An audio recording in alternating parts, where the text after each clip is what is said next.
But now I'm at the point where he's a stupid life, ready for you get paid for it. Yeah.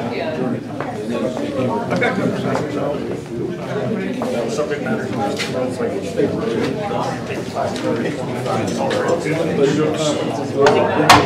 Okay, I call this meeting to order for Thursday, November 1st. And what I'd like to do tonight, before we do the Pledge of Allegiance to the flag, I'd like to stand and take a moment of silence for the victims of the shooting in the Tree of Life Synagogue and the families who have to deal with this tragedy. So let's stand for a moment of silence.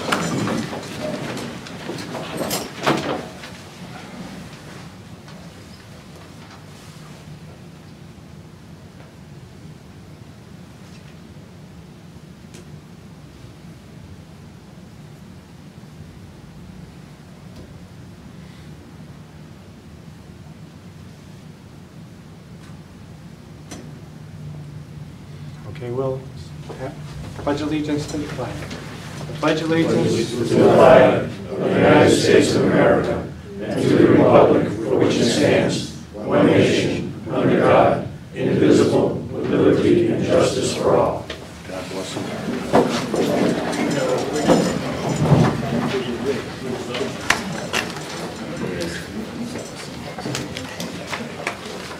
Okay, is there any agenda items that you'd like to add?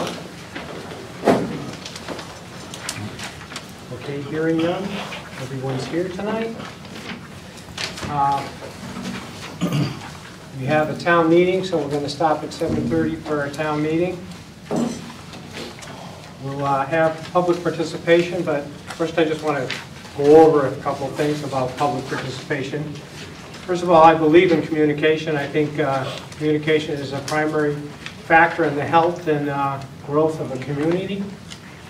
A public participation is a forum for residents of East Windsor to help me and the board make plans and decisions to make East Windsor a better place in which to live and work.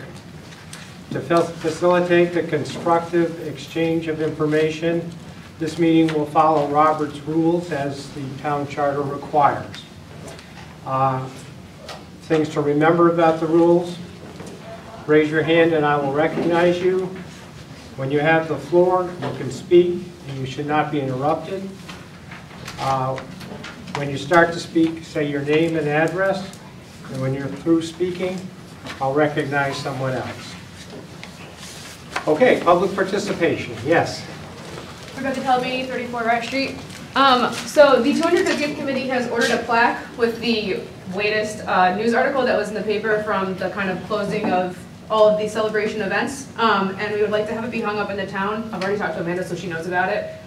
So I'll have it up on the table if anybody wants to see it. But that's great. Is there a location for it? Has Amanda selected a location? I just told her tonight, so I told her that she'll find a good spot. Yeah.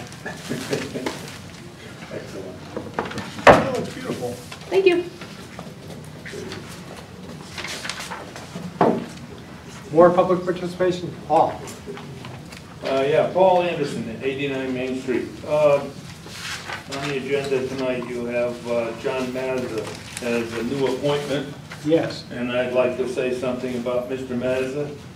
He's an outstanding citizen. He has the best interest of the town of East Windsor at heart.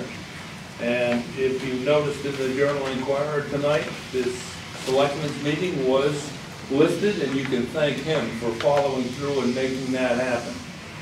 So that's the kind of guy he is. He wants things to work in this town, so we really are looking forward to having him on the WPCA. Thank you. Further public participation? Yes.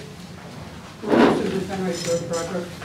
2 weeks ago at the meeting, you guys approved, minus Jason wasn't here, you approved the proposal for the money for the casino, and have it go to town meeting. The town meeting tonight, and that item is not on there, and that was for the month. I don't think we'll bring it up until some more progress has been made on the casino. Is that following the charter? John? John Mazza, 142 Winkler Road. I'd like to make a suggestion. Anybody who's making some statement, they not only face the Board of Selectmen, they should face the whole room. We can barely understand what they're saying most of the time. We'd appreciate it if maybe we can consider an audio system with some kind of a podium that these people can stand at so we can all hear them. This young lady that just spoke, only a few words were caught. I agree with what you're saying. And I hope that everybody in the room hears it, because we're going into the budget process very soon, and we need some money to pay for that.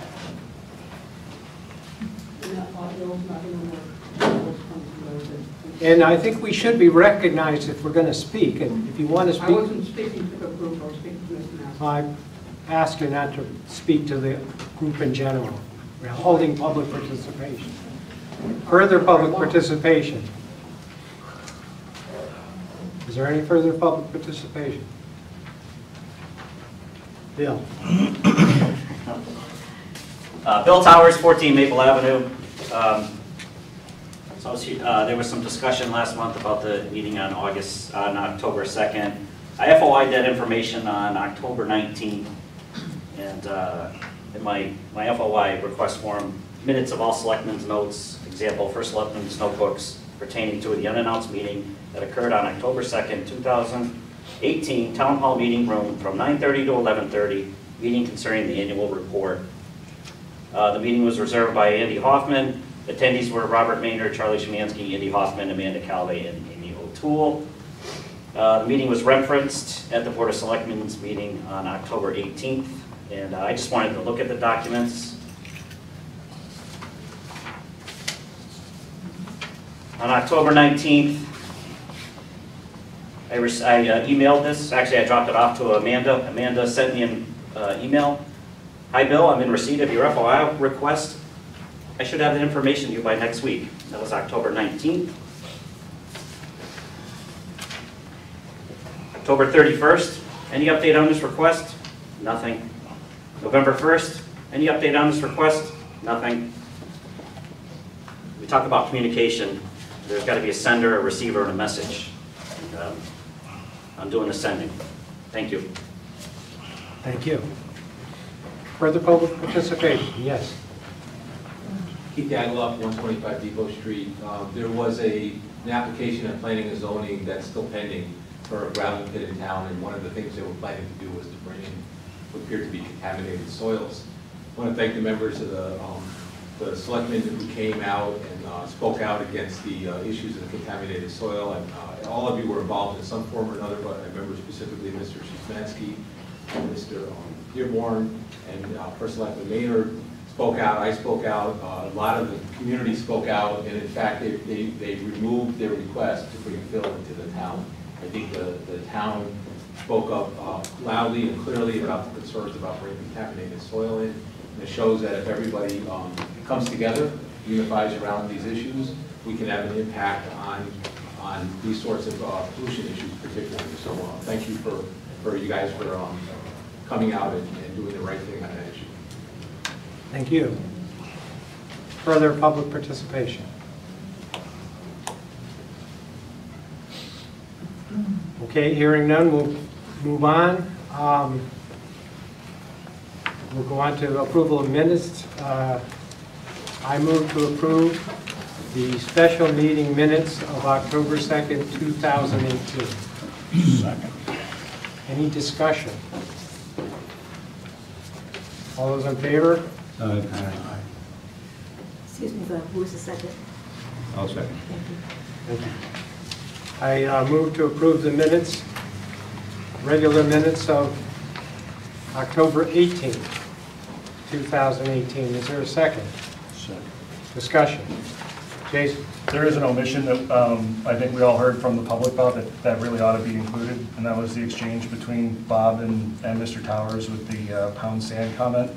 I'm not generally one to adhere to meeting minutes as being transcripts, but there is a video of that. There are certainly enough people who know that happened and that they're concerned that it happened to begin with and that it was omitted from the minutes, that I would move that be added. Okay.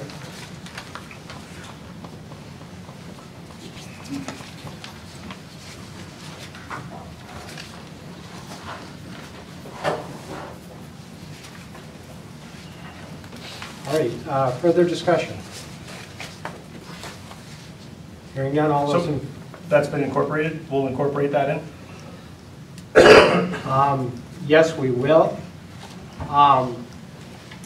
And probably we should make a motion that the minutes as amended be approved. Is there a second? That'll be amended in the public participation section? Yes. Okay. I'll second that. Okay. Discussion? All those in favor? Aye. Okay, communication. Is there any communication?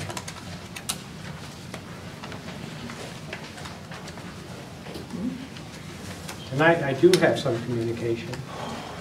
It came from Melissa Maltesi, and I left it on the table.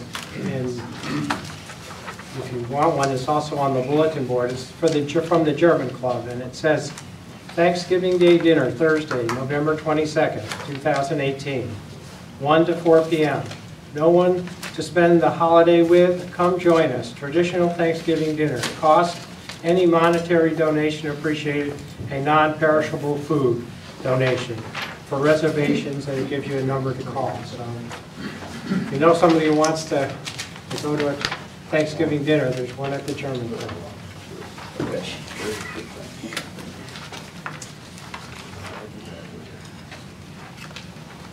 Okay, any further communications? All right, moving on to board commission resignations and appointments. I'd entertain a motion to appoint John Mazza. I move to appoint John Mazza to the Water Pollution Control Authority for a term expiring October 1st, 2019. Is there a second? Second. Discussion. I think John will be a good member of the pollution. I agree with Paul. He is an interested person, the kind of person that we need to have our various commissions and committees. I agree too, and I'm glad to see him joining the committee. All right, if there's no further discussion, all those in favor? Aye. Okay, unfinished business, casino discussion. So,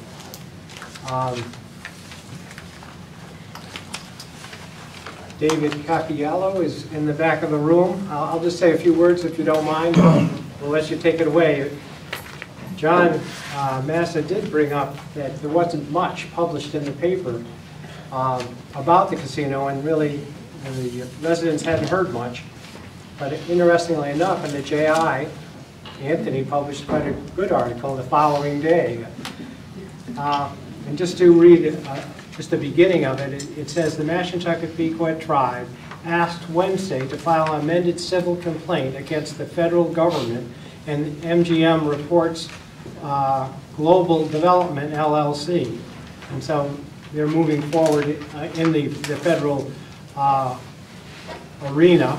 And the complaint alleges that Interior Secretary Ryan Zinke's decision to approve the amendments to renew to a revenue sharing agreement between the tribe and the state has been a result of political influence. So that's where I thought I would start. And I know, Andy, you asked to have David here, and you talked to Anthony. I did. I had a conversation with Anthony, and he was very cooperative as always, and agreed to write a pre-article so that people in town would know that David's been here.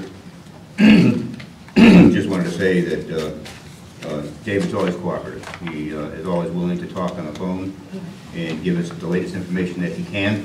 And that's not everything, but it's everything he can. And he always is willing to come here and tell the folks in town the way it is. Dave, thanks a lot. My pleasure. You have the floor, Dave. All right, so just for anyone who may be brought to speed on what I was talking about, you may recall that last year, the Department of the Interior, BIA, DOI. Excuse me, David, Yes. Could you maybe come up here somewhere in the middle, because, you know, there are mics here and it's being televised, they won't be able to hear. Absolutely. Okay? Thank you. So you may recall that the Department of the Interior, the Bureau of Indian Affairs, refused to publish, Secretary Zinke refused to publish the deemed approvals of the compact amendments by both the Massachusetts Pequot tribe and the Mohegan tribe. So the state, along with the two tribes, sued the Department of the Interior. 6 months later, on June 1st, they relented on the Mohegan compact and said, yes, that one's okay. And we were told, we were led to believe the following week or so that they would also approve or publish the Massachusetts Pequot amendment. And then they decided not to do that. They are identical compacts. One is called a procedure because they predated compacts, the Massachusetts Pequot. The other is called a compact. They have been treated the same for the last 20-something years with the Department of the Interior, but they said we're treating them differently all of a sudden. Fast forward, the courts just ruled against the Pequots temporarily, and the Pequots are appealing, or they're modifying their challenge to the Department of the Interior's decision. However, there's also an investigator general investigation going on with Secretary Zinke because of what we believe is the undue influence that was taking place there with MGM and with the Secretary, his office.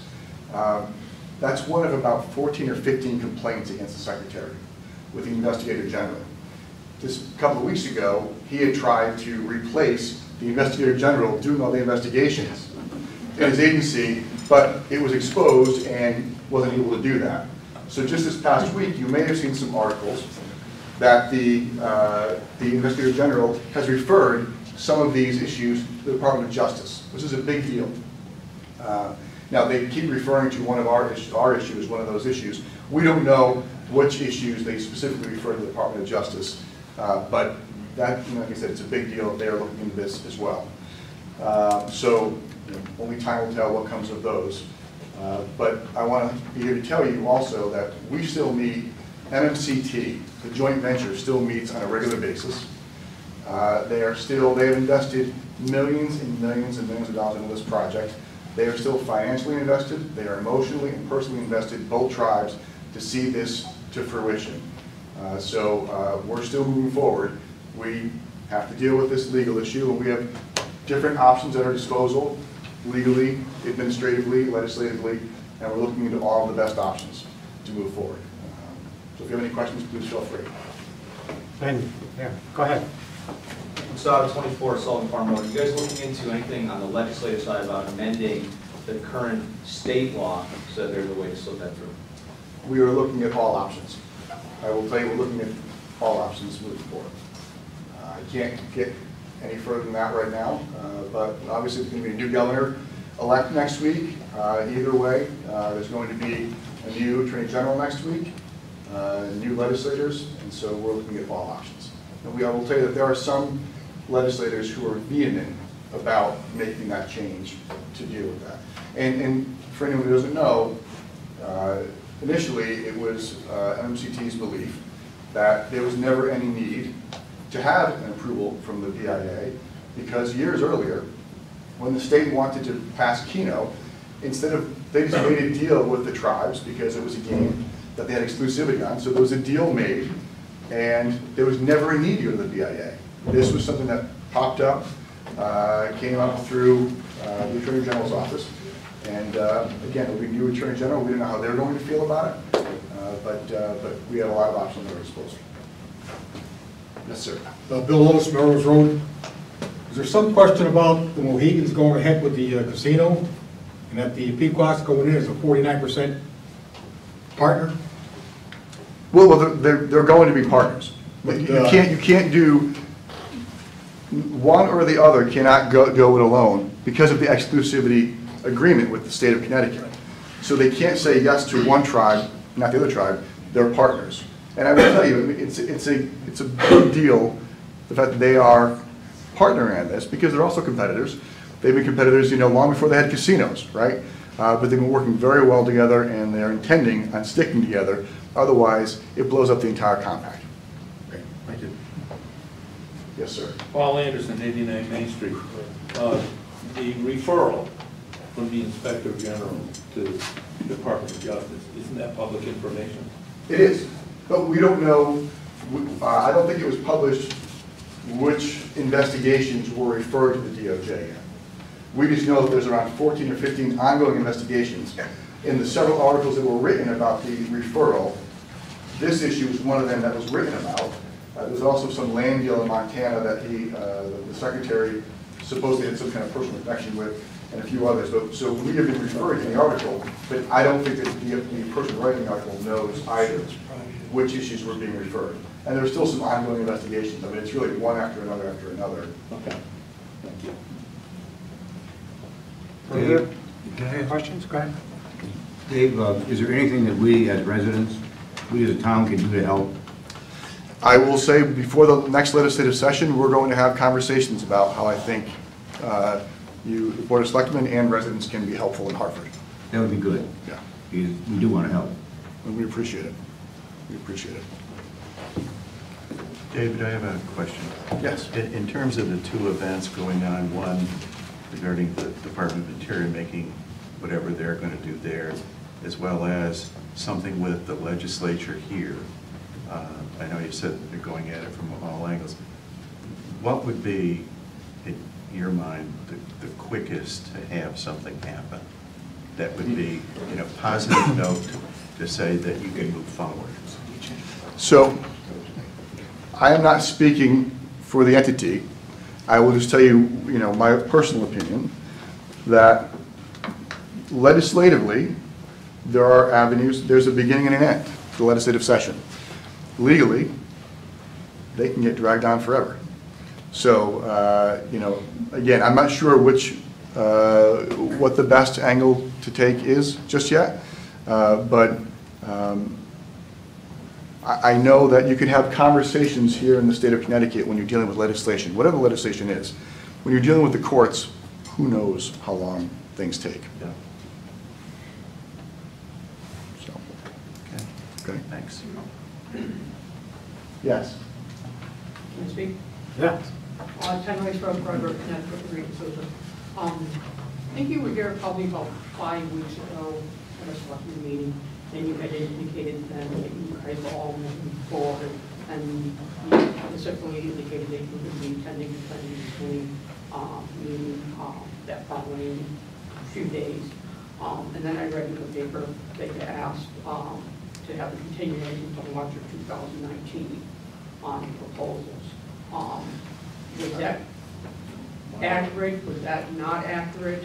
I don't think so. I thought before I was here the last time, there was, we did go before planning and zoning. I don't want to mix up my dates, but we were before planning and zoning. So I don't know. I have to see what you're referring to. What we can't move forward with is we're moving forward with things like the design and other issues behind the scenes. Frankly, there is a law on the books that right now does say contingent upon Bureau of Indian Affairs. So we can't open a casino until that's dealt with either the Department of the Interior, the courts, or legislatively. But we are still moving forward in any way we can, other than breaking the law. So that wasn't moved forward too much. I'd have to see. I'm not aware of, so I may have missed something. Yeah, Paul Anderson, 89 Main Street. That was the delay in the filing of the Mylars. Okay. That was approved by planning and zoning. I can look in and report back next time. That's a different world than my world, the planning and zoning, and. But it's still positive effect, because when I read that, I'll be quite honest, that's a delayed tactic for moving forward. And I know we've got to follow the law and we can't go, but something like Mylar, to get them approved ahead of time, have them sitting on the shelf instead of them not having them sitting on the shelf. If it is going to go forward, but there's an expense. I can find out. There are the operations people who know that much more than I do. Okay. Yes, sir. Mike Scalzo, Petticoat Lane. How much damage has MGM done so far? Has Hartford reacted to that at all? Well, the damage is, if they did not interfere with the Department of the Interior, those are my words, right? In my opinion, if they didn't interfere with the Department of the Interior, we would have been, I'd say, 2/3 of the way done building the casino. So financially, for the state of Connecticut, it's costing millions and millions of dollars and many jobs.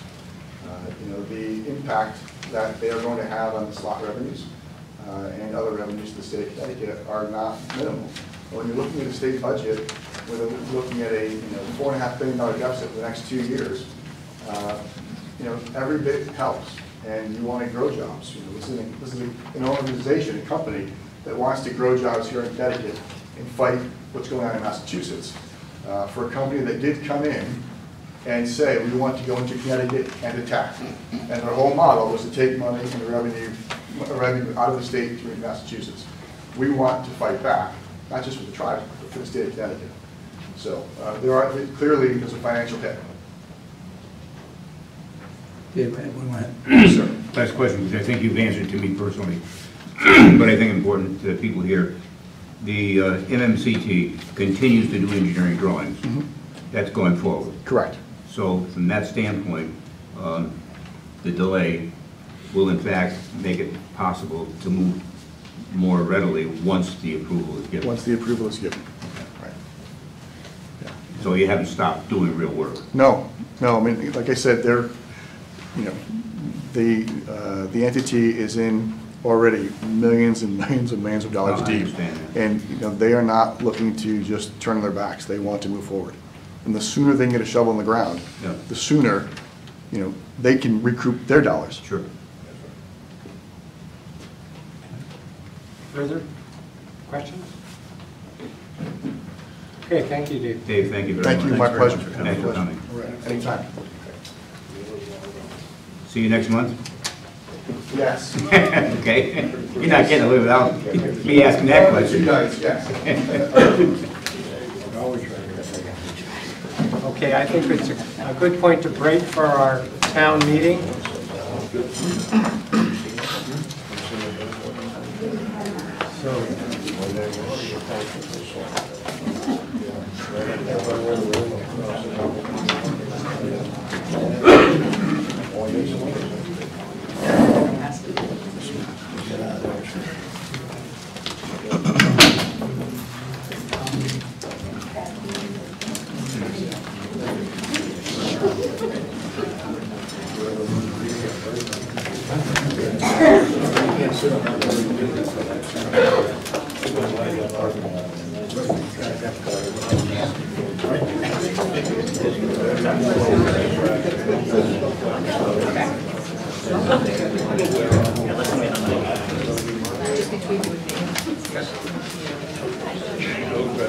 That's okay with you.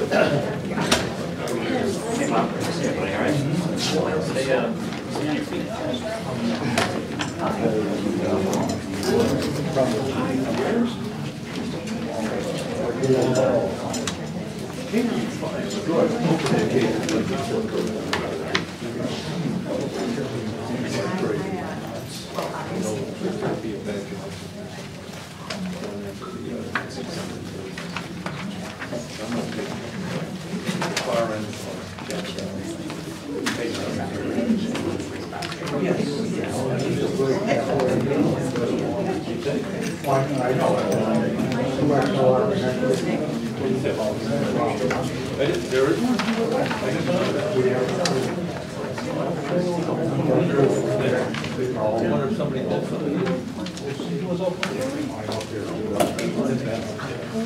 Okay, we have 6 items on the town meeting.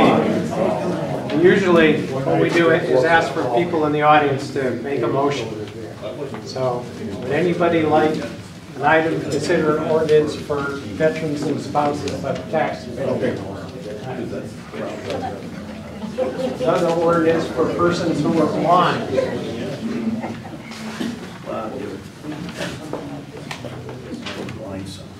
Yeah. An ordinance for local property tax relief for a permanently and totally disabled. Thank you, Ken. How about an ethics ordinance? Where's Tom? All right.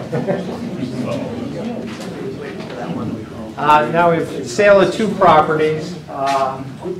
One on Skank Road, 5 Skank Road. Sale of the property. Yeah, that was like the back of And the final one, a property on Wells Road. Thank you.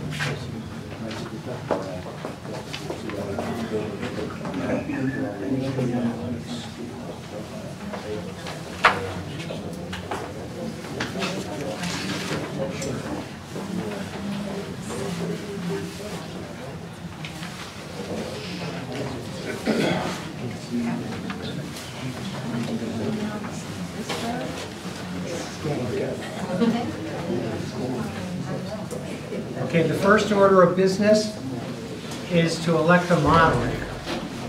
So I'll accept nominations for a moderator. Rebecca Talamini, I nominate Bill Towers as moderator. Second. Okay, so who seconded? We have one person? That was the first one. All right. Boom. Maybe by age. Check the video. Move nomination to close. Second. And I hear that, and that's fine, because unless there's more nominations, but I don't want it to be mistaken. So I went to Robert's Rules, and this is what Robert's Rules says about that. It says nominations from the floor do not require a second, although that is commonly done. Chair calls for additional nominations. When it is clear that no other nominations are being made, the chair declares the nominations are closed without waiting for a motion to that effect. The motion to close or open nominations are out of order when another has the floor or any member is attempting to make a nomination. These motions require a second. The motions are not debatable. The motions to close nominations require a 2/3 vote. A motion to close nominations is not in order until reasonable opportunity to make nominations has been given. The motion is out of order if a member is rising or is addressing the chair or is otherwise attempting to make a nomination. So just because you yell it out doesn't count. But if there's no more nominations, are there any more nominations? Then we'll close nominations. And the motion to cease was made by whom? Point of order, per Robert's Rules of Order, the chairman doesn't need a motion as you just read. Yeah. Thank you, Nick. Okay, so all those in favor of Bill? Aye. Opposed? Right, Bill, you have the chair.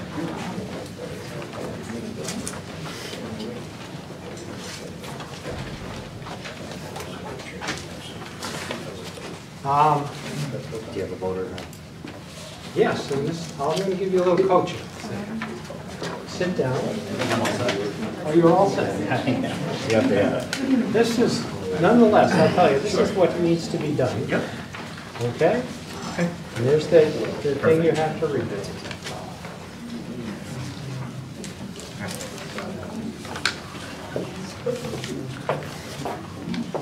Okay, if we could get the town clerk to read the town meeting public notice, please.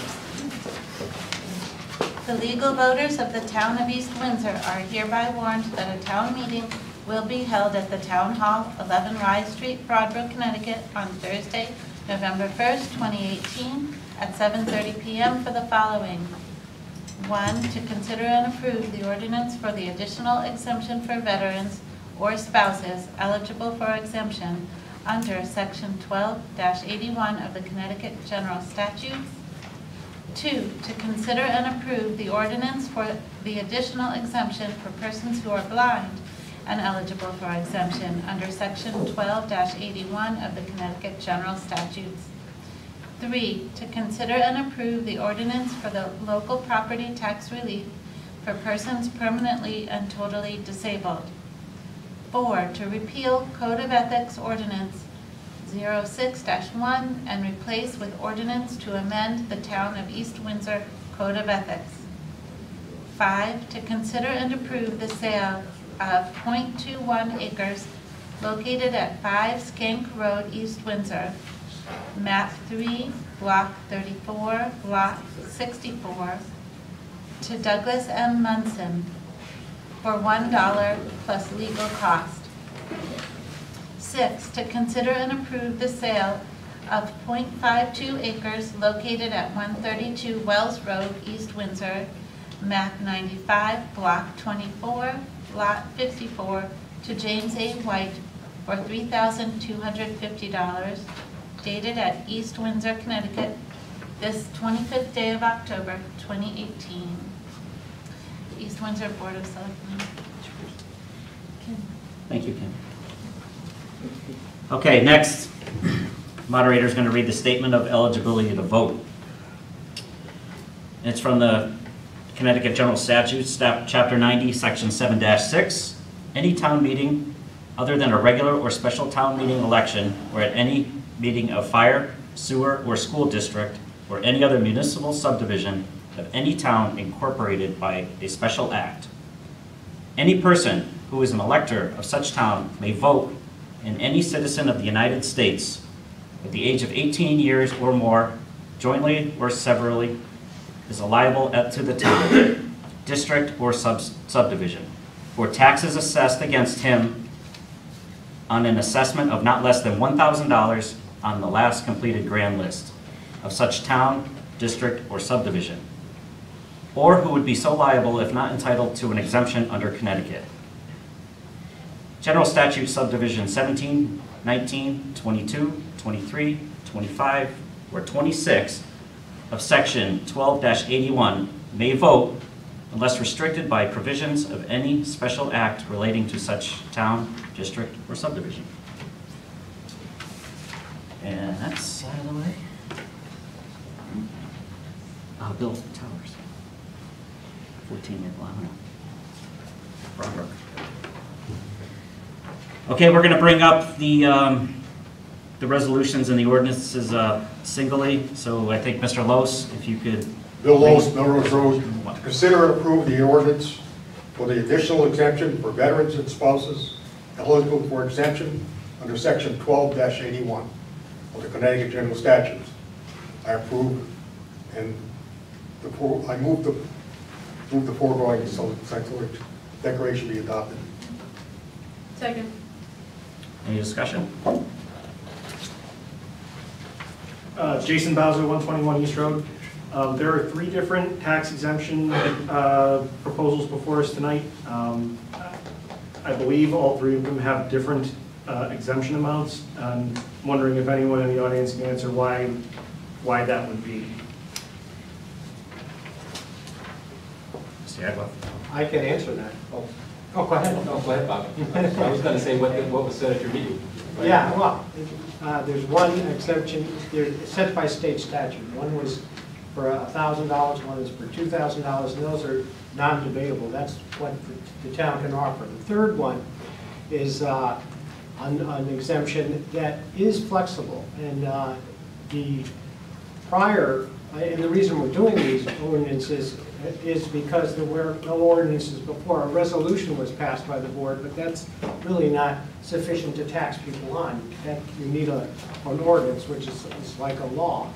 So the third one that was a resolution that was used before was for $3,000, and that has been up to $6,000, and that was voted on at the prior Board of Selectmen meeting, and it was moved to this meeting.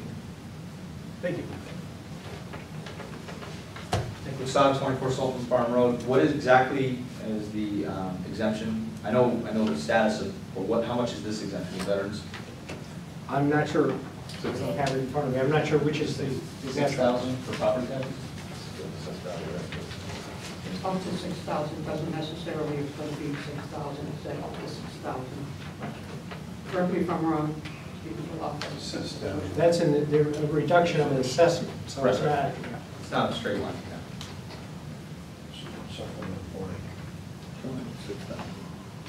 Any other discussion?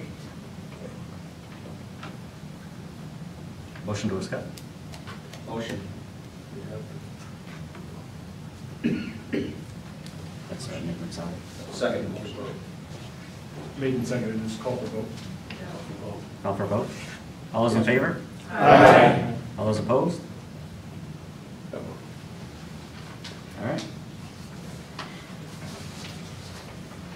The second one, Mr. Dearborn. Steve Dearborn, 144 East Road. To consider and approve the ordinance for an additional exemption for persons who are blind and eligible for exemption under Section 12-81 of the Connecticut General Statutes. I move the foregoing resolution be adopted. Second.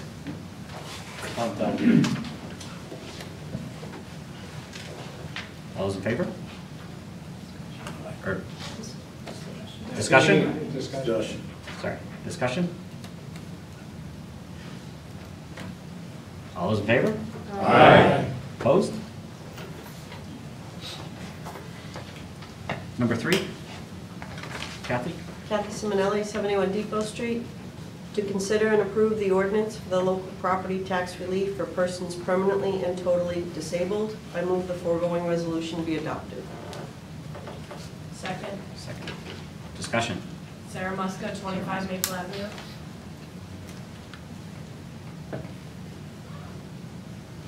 Discussion? Why is, what are we on that? Number 3, right? Why is there no reference to any statute or ordinance? It's just unordinance. What kind of ordinance? Where's the text? Where's the reference to the Connecticut General Statutes? I'm for it, but I don't think we should be just addressing things in blank. You can drive a Mack truck through that. I think that should come back with the proper references. Mr. Edward? Yeah, well, 125 Depot Street. I took a meeting where the town official came in, I think it was the treasurer, when she described the 3 different ordinances. She did say at that meeting what the Connecticut General Statutes were, I believe.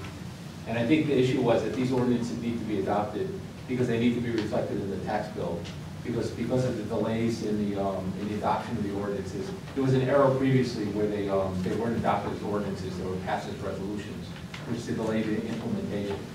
So that's why they're here for tonight as ordinances, because of the delays, and these people need these, even though it's not a lot of tax relief, for some of these people will be getting multiple forms of tax relief, and they need to get it as soon as possible.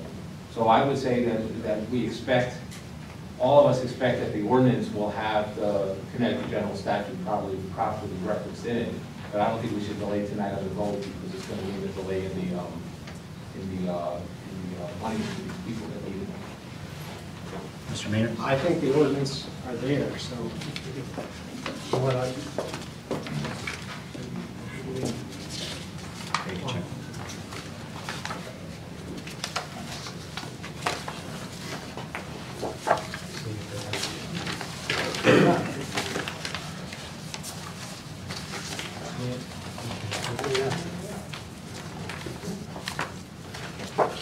Do you have the ordinances?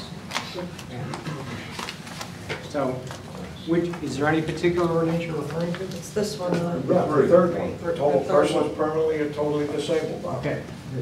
You want to see the entire ordinance? But the question being, we need a reference to this on our motion. That's all.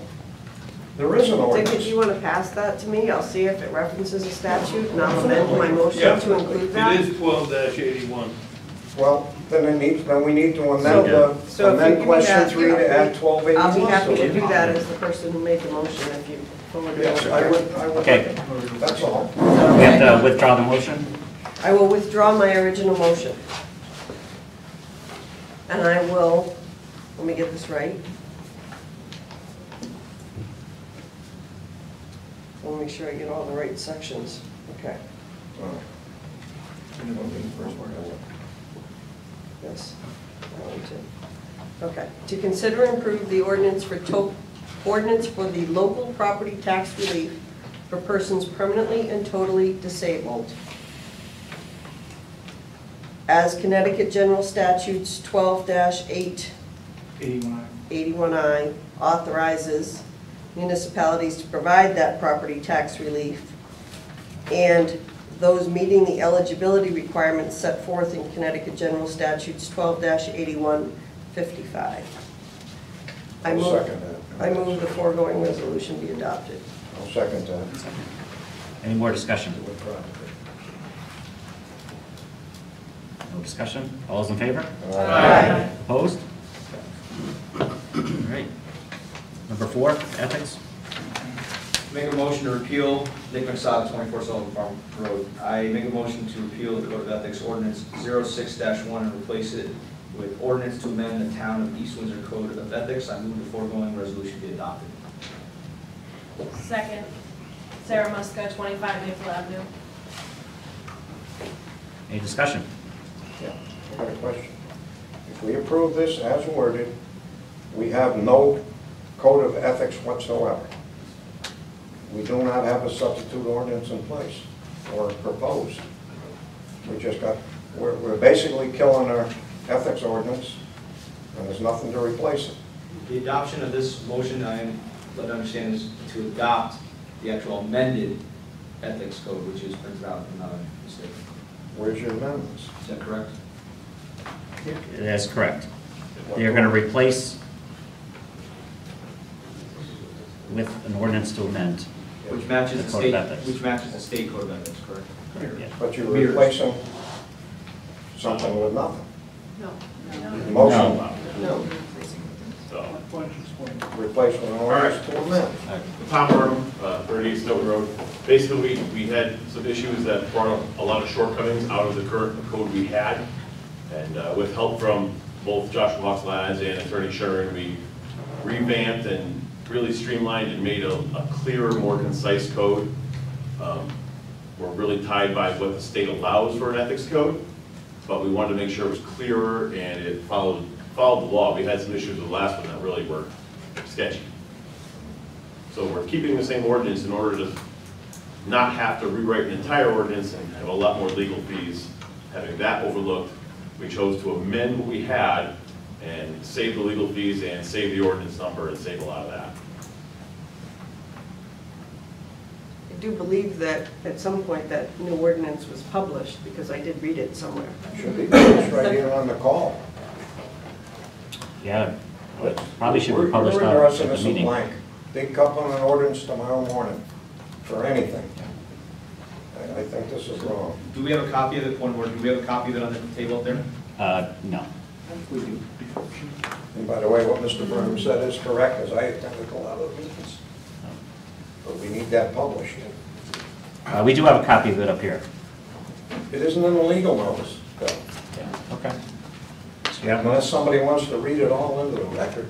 It seems that maybe the better way to have done this, instead of repealing and voting on the new one, would be have to substitute the new ordinance for the old ordinance. Because for two reasons. One, Dick is correct, that by repealing it, you create a gap where there is no ordinance in effect. It's only a short gap, but he's correct. And the other issue is that, I mean, that's the primary issue. And I think repeal may take more than a majority vote to do repeal of the ordinance. So it seems that maybe the resolution should read, motion to substitute the ethics ordinance, the current ethics ordinance with this new ethics ordinance as written. And then the substitution occurs once it's published and properly adopted by the town. And then you don't have to worry about whether or not you need a majority or supermajority to repeal an ordinance anyway. And I think Mr. Burnham is correct. This ordinance is much more in line with the state statutes and what other towns are using, and it clears up a whole mess of issues and inconsistencies that were in the prior ordinance. It should make it more clear for people that are operating in this town as on boards and commissions, elected officials, what they need to do to be compliant with the ethics code. So I have a question for Mr. Burnham. You presented it to the selectmen, but was it published out to the public to review?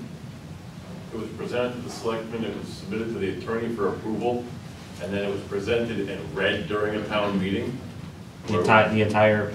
The entirety of it, of all the changes. Okay. At which point it was voted on by them to push forward to a town meeting. Somebody had a question?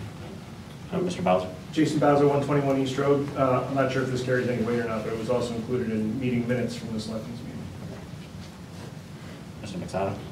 And just for everybody's awareness, it is a 6-page ordinance in its entirety, and it has all the appropriate sections that one would expect in typical ethics requirements. It's been vetted by the attorney, and it has been posted. My motion still stands, it's been seconded. I move to call the question.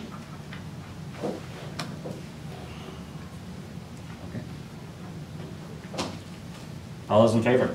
Aye. Opposed? Aye. Motion passed. Okay, Mr. Anderson? Well, maybe a point of order. Yep. You voted on the, calling the question, I believe. Now you got Yeah, so now you have to call, now you have to vote on the actual, now call the question. Okay, other questions? That closes comment. Oh, no, Okay, debate. all right. All those in favor of passing the ordinance? Yeah, that's what- Aye. as read. Opposed?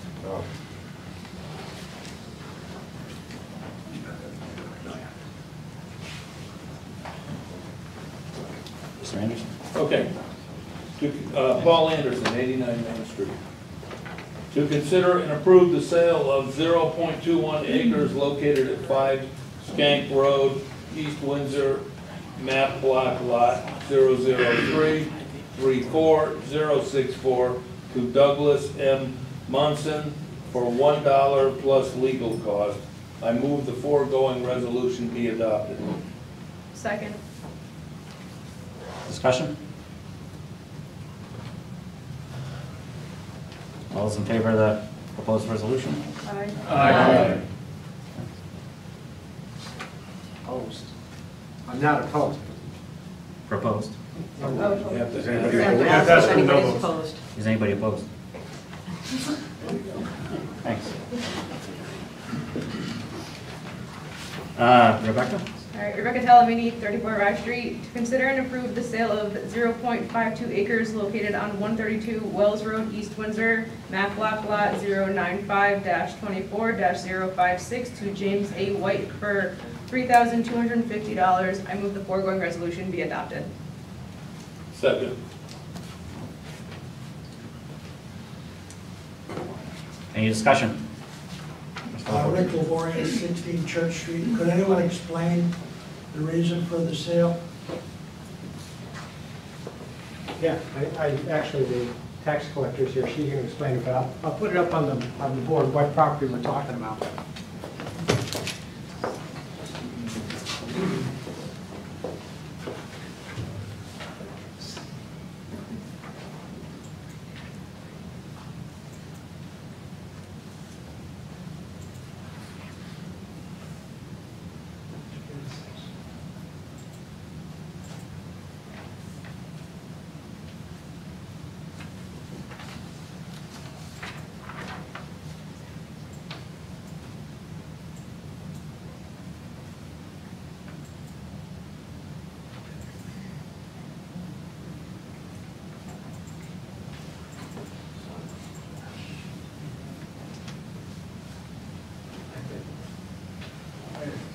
Okay, this is the property here.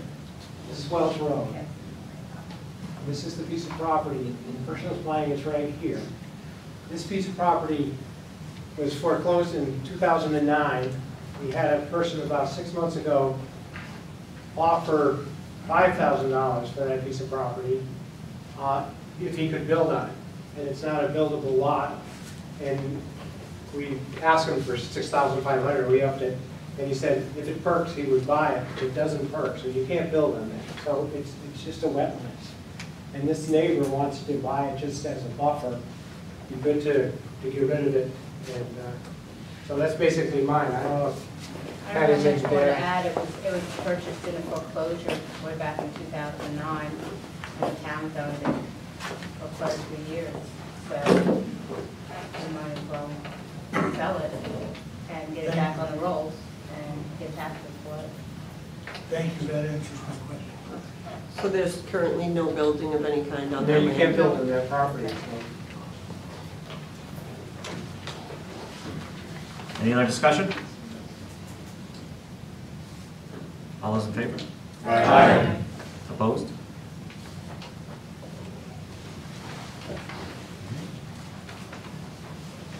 I make a motion to close the town meeting.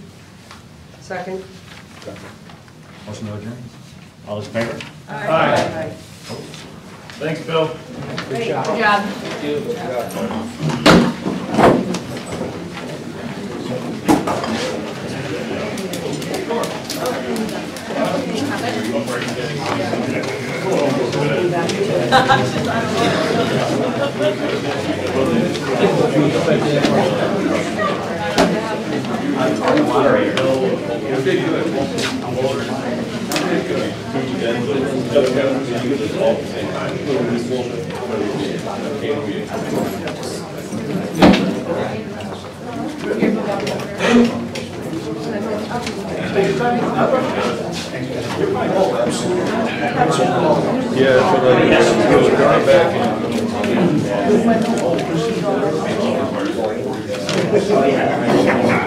I had to get that one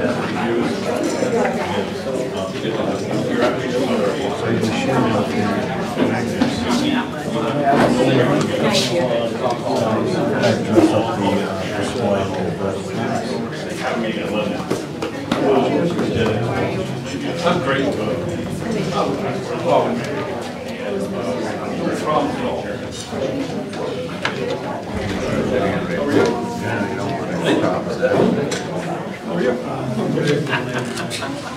Thanks. You know, so it's different. People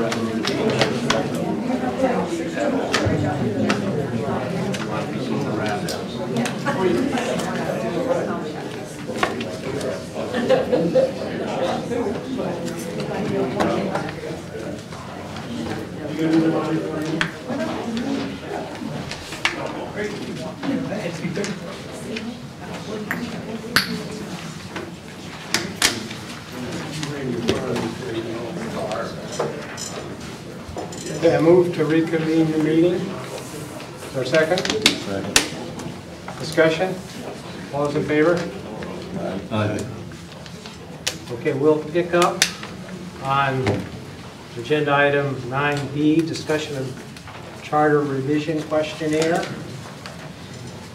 I think it's well, I'll read the top of the questionnaire. It says the Charter Commission has defined 4 objectives.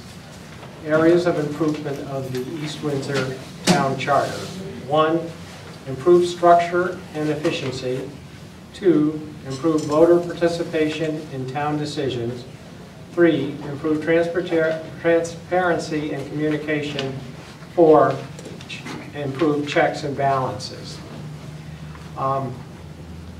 The Commission would like your input on areas of improvement of the Charter with the following survey. Please complete one or more. Please complete only 1 response per person. Before we get into some of the detail, Keith, you're a chairman of this commission. I'm a co-chairman. Co-chairman. Right. So maybe you could back up and say what the purpose of this Charter Revision Commission is and what you're trying to do.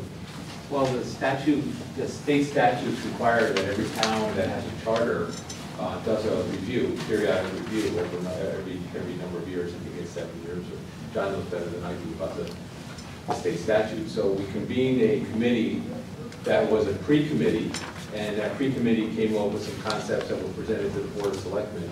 And now the actual committee is in process, and the committee has a timeline that's set by state statutes as to how long it has to determine whether or not it's going to recommend changes in the charter or not. The town of Ellington is going to referendum, I think there's 13 questions. The town of Summers is going to referendum, I think it's 7 questions. So the local towns in our area are addressing their needs for their communities through certain changes in the charter. Some of the ideas are really not anything, any big changes. There are things that we talked about tonight, incorporating references to state statutes, like the specific state statutes. Because right now, the charter, every piece of the charter just says pursuant to state statute. And any member of the public or any member of board, elected, or commission that wants to know what they're talking about doesn't have a clue and wouldn't know where to go. So that's one of the simple things, put in the actual the references to the state statutes so people can follow it. But there's other things as well. There's things that have to do with the form of, how do the boards and commissions get knowledge? How do they get benchmarking? How do they get data? How do they get up-to-date information about planning for 5-year planning and long-term planning? So there's some talk about having, whether the town should have an administrator, whether the town should have like a chief financial officer, what kind of process or position could somehow create the data that's necessary for benchmarking and to see how other towns do things and to get the data for long-term planning and budget preparation. So those are things that are under consideration. And then there's other changes in terms of how the town does its audits, how the town does its all aspects of the town. So we've had open meetings. We've had a number of members of the public come. John's on the commission here. And people come in and give us, Bob Leach was here, I don't know if he's still here. He comes to almost every meeting. And Andy comes, and people give us the commission ideas about what their interests are. So now what happened was the commission decided to do a survey because it's early in the process, and we wanted to get input for the public, and we want to bring that input to the board of selectmen. So we put together a survey. This first survey is a really general survey. It's not really specific. It doesn't have any specific ideas because the commission is still working on general ideas. So this survey is really important. We want to have the town understand get feedback on all these areas. So then one issue that came up is the survey right now is only electronic.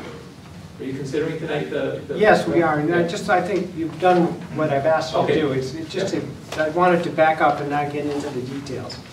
But I put a copy of the survey on the table, and we're going to put it out hopefully tomorrow, maybe over the weekend, maybe Monday, to the libraries, and we'll have a copy here in the town hall, and anybody who wants to fill one out and not do it in that electronic form can do it. We'd ask, though, that you put either your email address or name on the questionnaire, because we only want one person. We can't have a whole bunch of people, or one person give us a whole bunch of surveys, and it would seem like a more, it would be a misrepresentation in a sense. So that's what we're going to do. Also,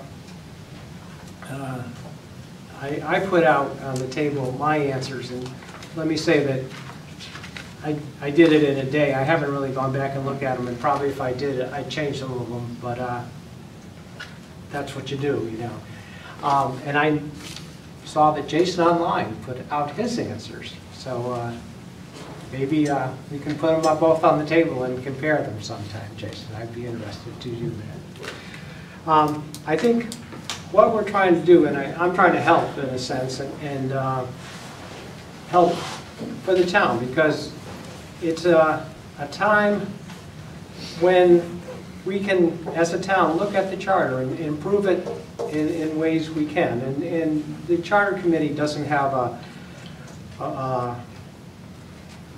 all knowledge of how we want the charter changed. So it's now in the beginning is the time to go out and look for ideas and beat the bushes and see what kind of ideas come out. And that's what we're doing. And on December 6th, at a Board of Selectmen meeting, we're going to have a forum. And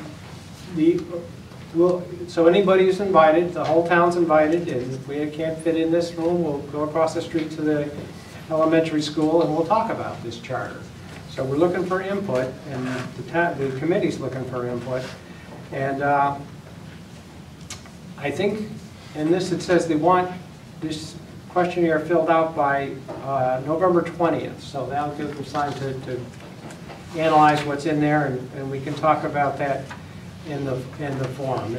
And Andy, you brought something up, and what it was, I think, is, and you can talk more about this, is I guess at the last, my understanding is at the last Charter Revision Commission meeting, they felt that this online survey really wasn't enabling all the population to have the opportunity to answer, because some people don't have computers and are not computer efficient. So maybe you could talk a little more about what was said at the meeting.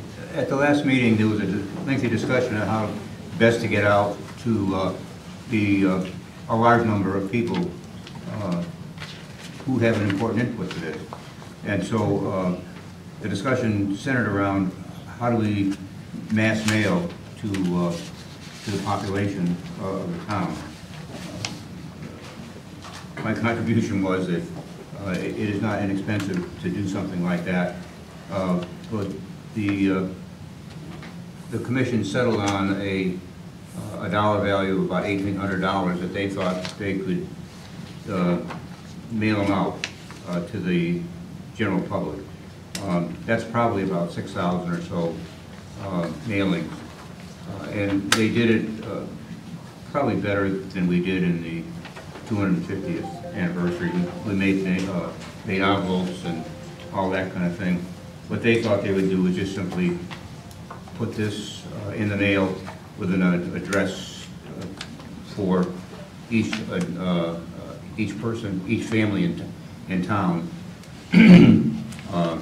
so that everybody would get a chance to voice their opinion. I think it's a good idea. But they do need a few bucks to do it. $1,800 is their estimate. Yeah, in our discussion, it was about doing the mailer the same way that the treasurer did for sending out the budget for the year in advance of the budget hearings and so forth, the budget votes. That was the least expensive way, so there weren't envelopes to go in an envelope and all of that. That was the cheapest way, and I think the maximum cost would be about $1,800. I think it'll be less than that, but just to be on the safe side. And I really think we should do that. It's certainly a good idea to do that. John Matthews called me up and he said the same thing you did. And so what I did is I made up this resolution. If you guys want to take a look at it, and if you want to move that, I think I can get that out of my budget to pay for it. Paul, can I ask a quick question? Sure. How do they plan on getting the surveys like back to people? Like, do you drop them at the town hall? And like, how is that going to work? We're working on this. Okay. But no, that's a good question. And I'll say some thoughts that come out. Yes, you can bring it back to town. Yes, you could mail it in. That's the two thoughts that come to my mind. But I think also we'd have to put the instructions on that flyer that's right there. So we've got to do more work with the flyer. I would just suggest putting it in a box so you can just have somebody put it in a drop box. Yeah, definitely. We'll definitely have them drop it in the town's clerk or the selectman's office. That's not a problem, but they could mail it in too, I should think. Okay. Paul? You mentioned the library. Broadbrook Library has those available now, and if someone was to fill it out, we would be more than happy to take it from them and bring it down to the town hall. All right. Collect them. We'll take them want it to work. November 20th. That'd be fine. So there are 7,400 voters in East Windsor, give or take. Why wouldn't you send 7,400 of the surveys out? One to each voter. Yeah, so if you do it one to each household, and I have a couple of thoughts on this. If you do it one to each household, for example, I live in a household with 2 voting adults. Let me use Rebecca as an example. She lives in a household with 1 voting adult. Her vote counts twice as much as mine if both of our households return that survey. So it's not linear. It's not an apples to apples comparison. I agree with what you're saying. One thing that you could do to save money and to still get an accurate survey is you could do a random sample. And you could, that's very commonly done. Well, no, I'm going to, if you don't mind. Sure. It's just me. I don't like calling this a survey. I like calling it a questionnaire because in my opinion, what we're trying to do is get ideas. And we're not trying to see how people feel about things. This isn't a survey to see how people think. It's a document to get ideas. So the understanding is that there is no binding percentage associated with any of these results? Yeah. All right. Okay, but I like your idea. I like the idea of maybe mailing it out to voters. We should look at that. Well, go ahead. I had a little different take on that. I had the same concern that Jason voiced, and that is that you mail it out to a family, if there's one voter, then that person can put in their comments. But I viewed it as, if you send it out to every household, you're getting a random sample. Yeah. Not everybody is going to have the opportunity to vote or to fill out the questionnaire, but in fact, you're getting a big sample. And that kind of would, I think, give the commission the ideas. And as you said, it is not binding. It is just a reflection of what the town voters feel about this early survey. So I think that every household represents, satisfies me that it's a very large random sample. Yeah, the purpose of the survey, one, that we're kind of copying that from another town that did the same thing.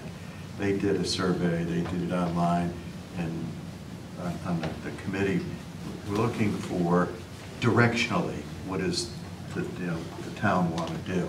We'll get into the hard questions as we move along a little further, but again, directionally. We see something directionally, but we just want to get that input, and as broad and as a lower cost factor that we can do it at. Yeah, okay.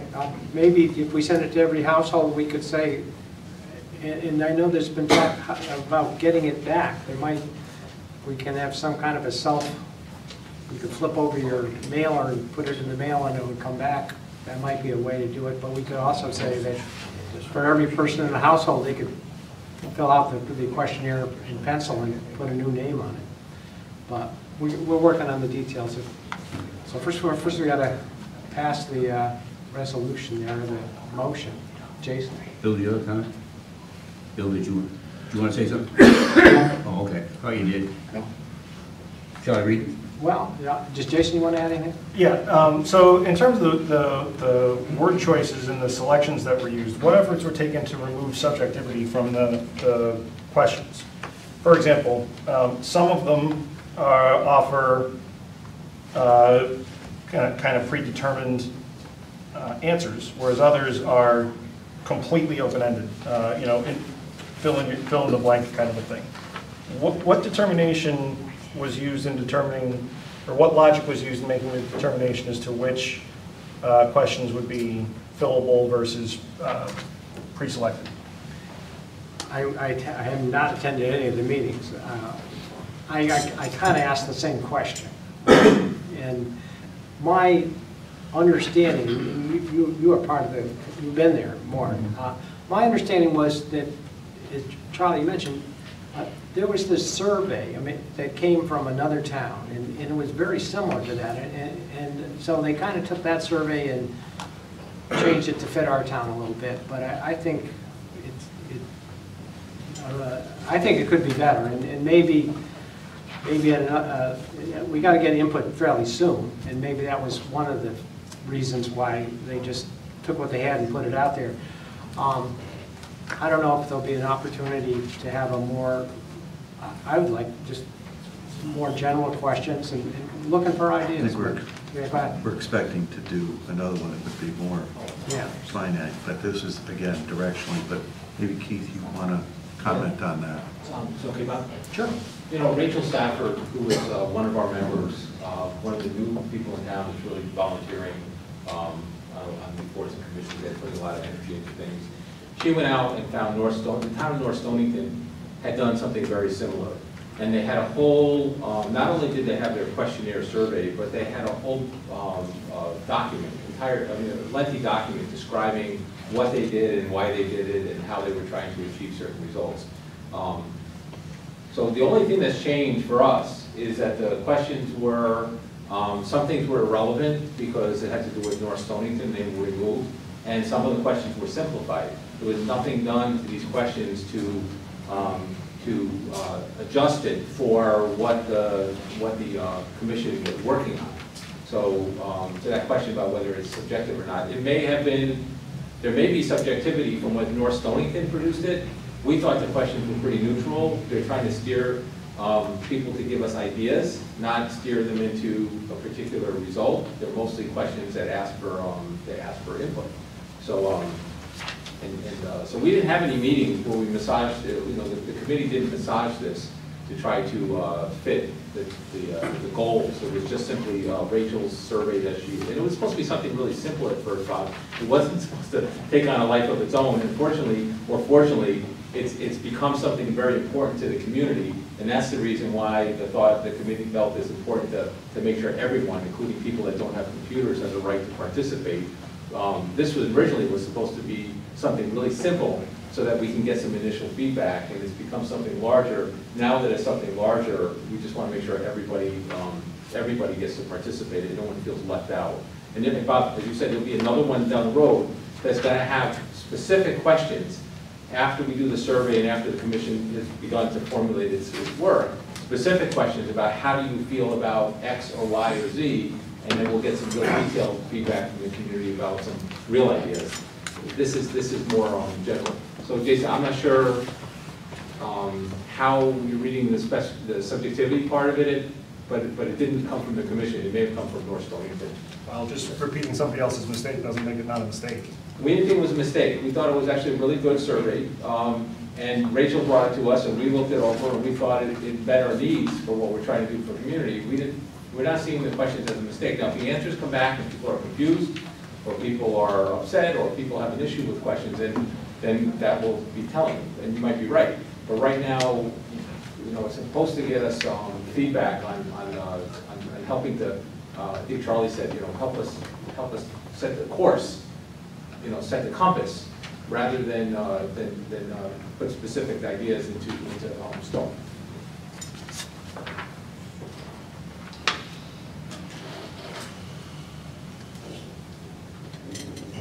You don't think these are leading? Yeah, what's an example? What would you In our charter today, section 10-8 states that any resolutions making an appropriation of more than $20,000 not included in the annual budget are required to be sent to town meeting. Should there be a threshold to advance a high dollar value items to referendum? Yes or no? That it seems awfully, We just see that as a leading question right now. I see including it as a leading question. No. That's you're guaranteed an outcome on. I mean, I'm just not sure how it was decided that particular section is included or not about a threshold limit to send an item to town meeting. We got feedback from the public at our meetings, including our discussions, that people had questions about whether or not there were limits on town meeting votes. Whether, for example, could the town meeting approve $5 million? Could you get 5 people come to a town meeting and approve an expenditure of $5 million? The answer is yes. Right now, you could have a town meeting of 5 people that could approve an expenditure of $5 million. And so we had people ask questions about that, and they had legitimate questions. So then we asked the question, did the people want to have a threshold where it goes to referendum? So people in our group have talked about $100,000, $200,000 perhaps as threshold, but that's a legitimate question. I think that's not leading. It's a question that community has a question about. Most people in the community don't understand that 5 or 10 or 15 people could come to town meeting and expend the entire fund balance. The only limitation is if there's bonding. If there's bonding, it's $1 million that's sent it to referendum. Anything over $20,000 town meeting. So when people became educated about that, we were discussing it, we thought, and we have members of public thought, and I think actually quite a number, I would say probably just from my own informal survey, is that the majority of people in the community would probably like a threshold where it has to go to referendum. Whether it's $1 million threshold, or $500,000 threshold, or a $200,000 threshold, people in this town want to vote at referendum for large expenditures. That's my sense of it.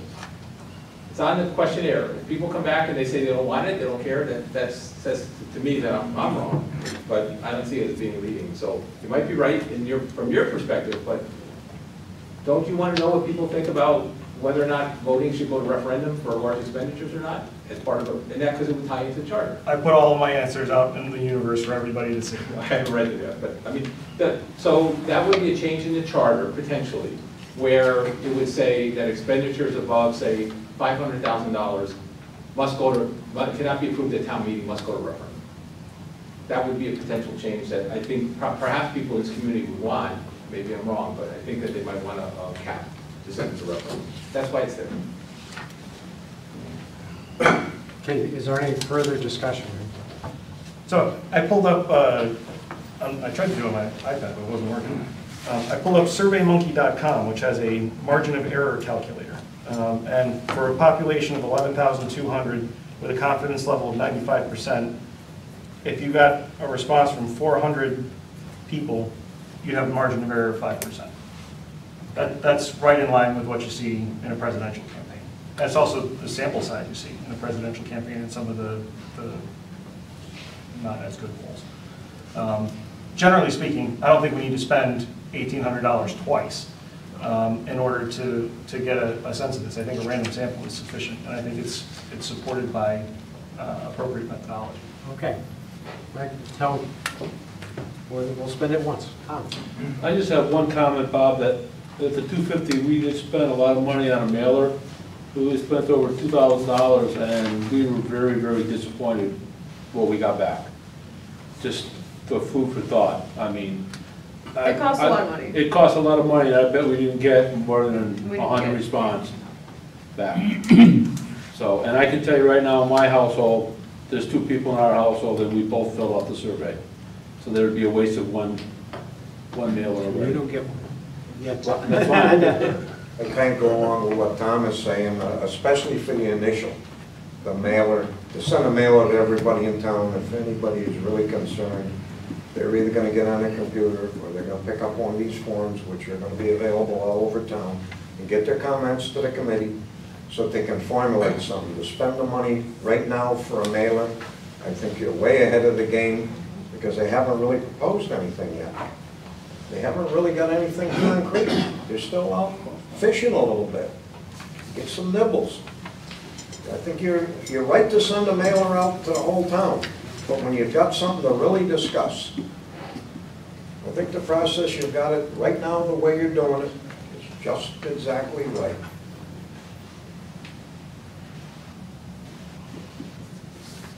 Okay. I think if there's no more, I think we'll end public participation. So it's up to is there any discussion on the board before we make a resolution or a motion. Maybe it should go back to the committee. And the only thing is, and the reason that I would support sending it out, there's a time limit. We got a meeting on December 6th, and if we're going to get feedback, we got to do it now. If we're not going to get feedback, and I think sending it out now to every household would get people talking about this thing. So at least they become aware of it. I know a lot of times just us discussing it at Board of Selectmen meeting doesn't reach a majority of the population usually. So I'd still say that, and that's my opinion. I think there's one additional fact, and that is that, you know, people always criticize government for not being transparent. Here's an opportunity at a pretty low cost to send a document of great importance, I think, out to our general public.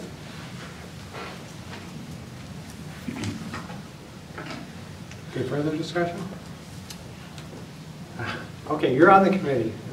I just want to say that this is communications. We're going to make a mailer. That's communication to the town, telling them that we're working for their interests. Don't you want to tell the people? Give them something to think about?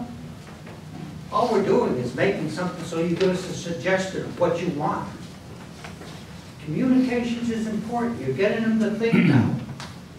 Even though you send one to a house, there might be 2 voters. They're going to be sitting down together, talking this over. And 9 out of 10 times they'll come out with the same agreement. Let's think about communications. $1,800. We throw away more than that on anything if it comes to $1,800. Let's show the people we're concerned about them. Let's communicate with them.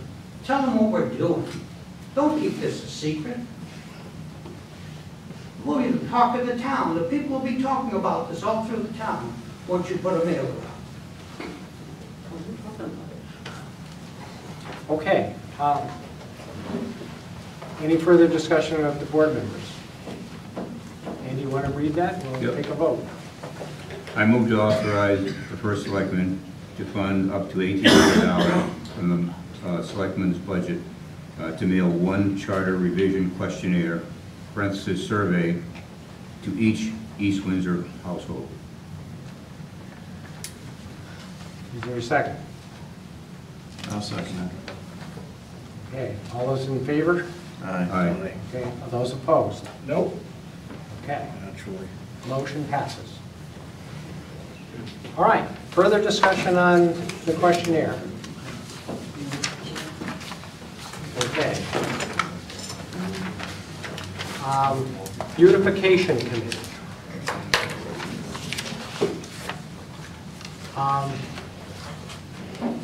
I made a resolution to establish a beautification committee. So I'll pass it out.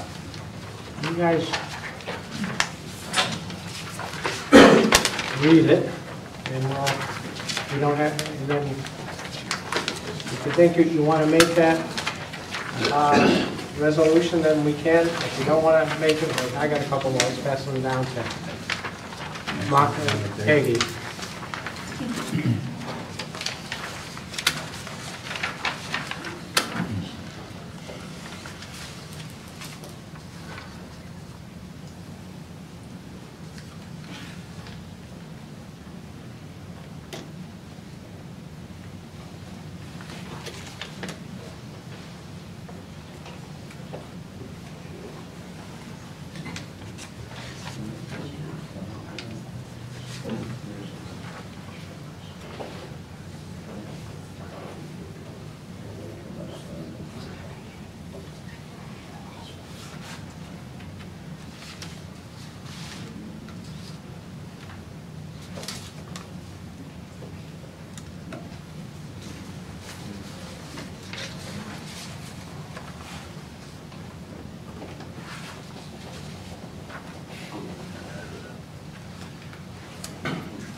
Okay, any discussion? Do you have 5 to 9 people to put on this? No. Do you think you're going to find 5 to 9 people to put on this? Well, we can try. And one thing would be you could have one person from each village. I don't know. That's any other discussion? That's what you need the people. Okay, well, I think, This discussion in public, Well, we can't hear. I can't hear. Okay. What we did is pass out a resolution to establish a beautification committee. And that's what it does. And it says in here, if we establish, it says commission shall consist of 5 to 9 members, 2 alternates. And Steve asked, do you think you can get 5? And I don't know if we can. The beautification committee. Charlie says it's a good idea. So we're just discussing it. We'll do it louder.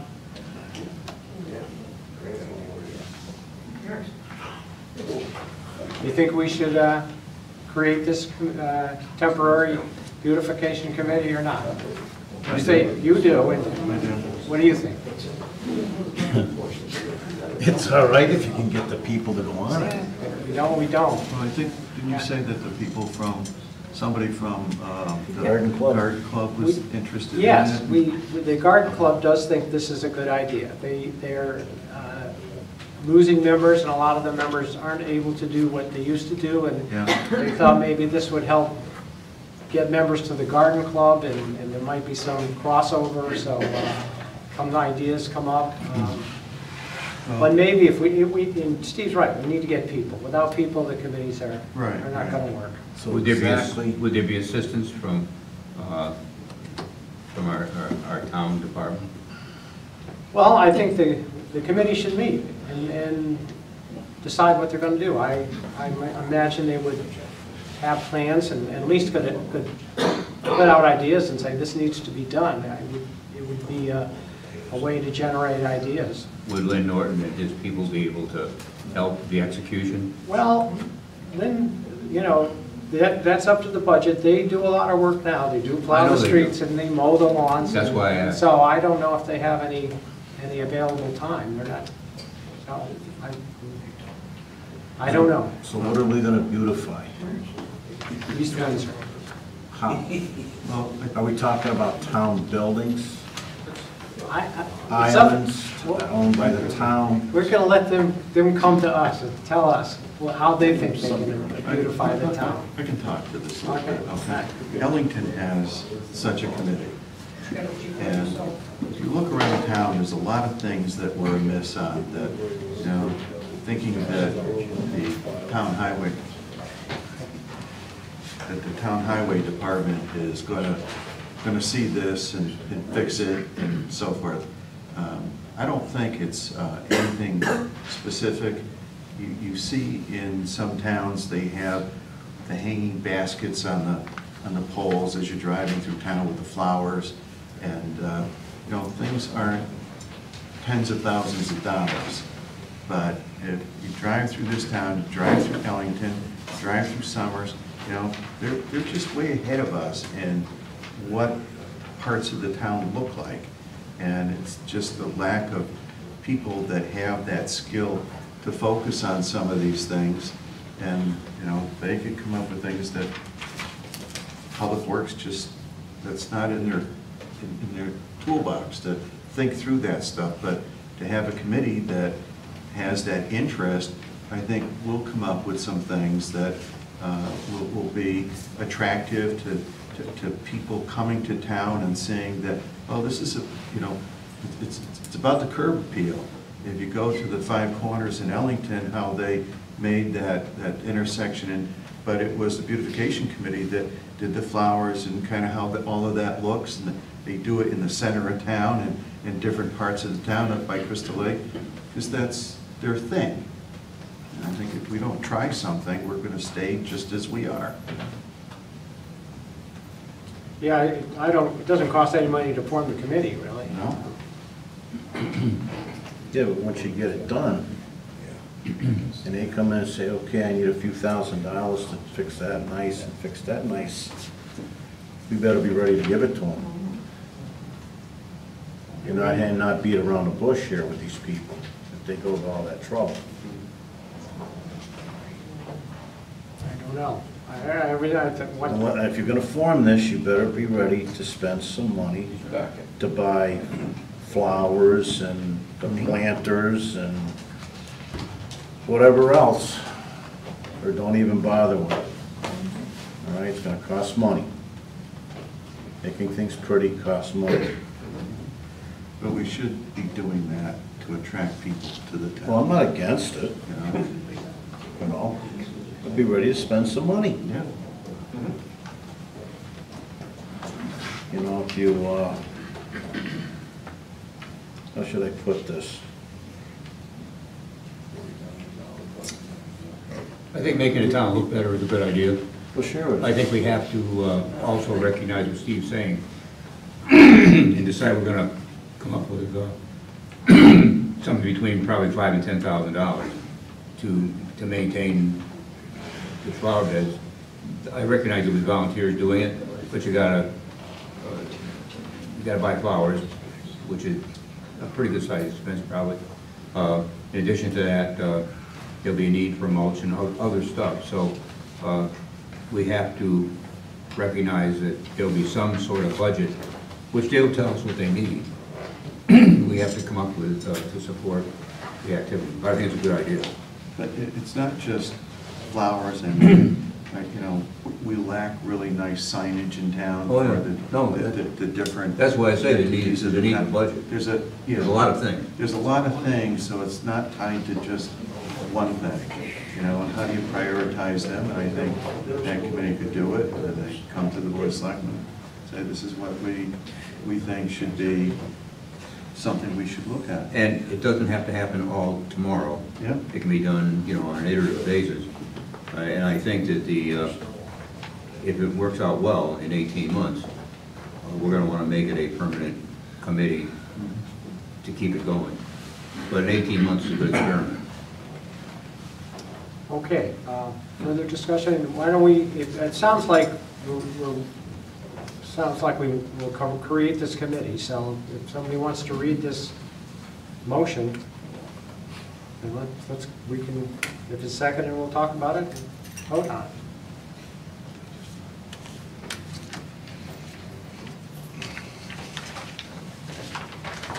I'll read it for you. Okay, well, you make the motion. I move. Okay. Yeah. Make the motion that we accept this. I move to create by resolution a temporary beautification commission on the first day of November 2018 pursuant to the town charter section 7-4. Beautification Commission is charged by the Board of Selectmen, working with the Board of Selectmen to plan and effect, I think it should be effectively, right? Beautification of East Windsor, effective, okay. The Commission shall report to the Board of Selectmen quarterly. The Commission shall consist of 5 to 9 members and 2 alternates. The Commission shall cease its existence in 18 months of its creation unless the Commission is extended by the further resolution of the Board of Selectmen or made permanent through an ordinance. The Commission shall follow the CGS and the Town Charter, Section 7-1, regarding the way the minutes are filed and posted, and notice of minutes are filed and published, and other relevant procedures. Is there a second? Second. Okay, discussion. All those in favor? Aye. Right. Well, that's unanimous. Okay. Broadbrook remediation. I have a slideshow.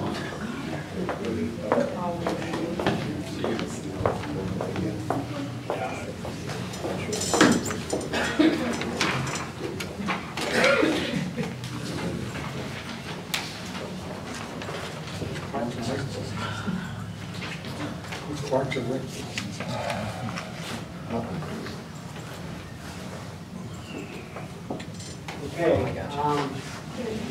this past week, 3 of us went through that building, and the 3 of us was Chris Davis, myself, and a structural engineer by the name of Beth Ackley. And and it was all boarded up, so you can see there were boards across here, and actually when we went inside, I was in there 2 years ago, and there's been some vandalism in there, so people have been in there, probably got sick. You'll see we have respirators, and boy, those are great. So this was the guy that let us in. This is somebody standing there. This is the back of the structural engineer. And this is Barbara Smeagol. I don't know what she's explaining these things. And here's Rand taking down this stuff. And then what we did is, before we went in, we walked around. This is the structural engineer too. That's the side of the building. There's some other smaller buildings around. And this is the back of the building. And this is inside the building. And as you'll see in later pictures, there's a hole in the roof. So it's unfortunate because it really made a mess out of things. And here's the structural engineer. There's those respirators, and Tyvek is wearing nice beams in there. And this is, again, this is the upper floor. And they said that, and I don't understand it, the 3rd floor is suspended from the roof. I don't know what that meant. And there's plants growing, right, and right up here is the hole in the roof. That's the only hole in the roof in the building. And this is where there's not a hole in the roof. And this is some of the graffiti that has found its way in.